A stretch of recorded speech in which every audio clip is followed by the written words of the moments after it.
બનાસકાંઠાથી સમાચાર છે કે જ્યાં પાલનપુરમાં એક ચકચારી ઘટના પાલનપુરમાં બની, જ્યાં પતિએ પત્નીને વેચી માર્યાનો આરોપ લાગ્યો છે। 50,000 રૂપિયામાં પત્નીને વેચી મારવાનો પતિ પર આરોપ લાગ્યો।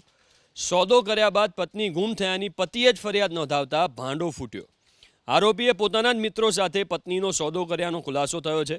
સંજય ઠાકોર, અશોક ઠાકોર અને સચિન દરબાર સાથે સોદો કર્યાનો ખુલાસો થયો। સોદો કર્યા બાદ ત્રણેય હેવાનોએ પરિણીતા પર દુષ્કર્મ આચર્યાનો ખુલાસો। પોલીસે આરોપી પતિ સહિત 7 આરોપીઓને ઝડપી પાડ્યા છે।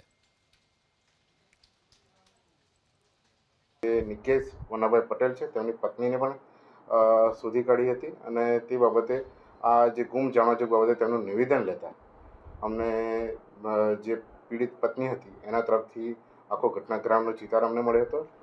ભોગ બનનાર જે બહેન છે એને એમના પતિ નિકેશવાળા એમના અન્ય મિત્રોને આપી દેવામાં હતી, જે માનવ તસ્કરી એમણે કરેલ હતી અને જેમાં 50,000 જેટલી રકમમાં તેમની પત્નીને અન્ય મિત્રોને વેચી કાઢેલી હતી।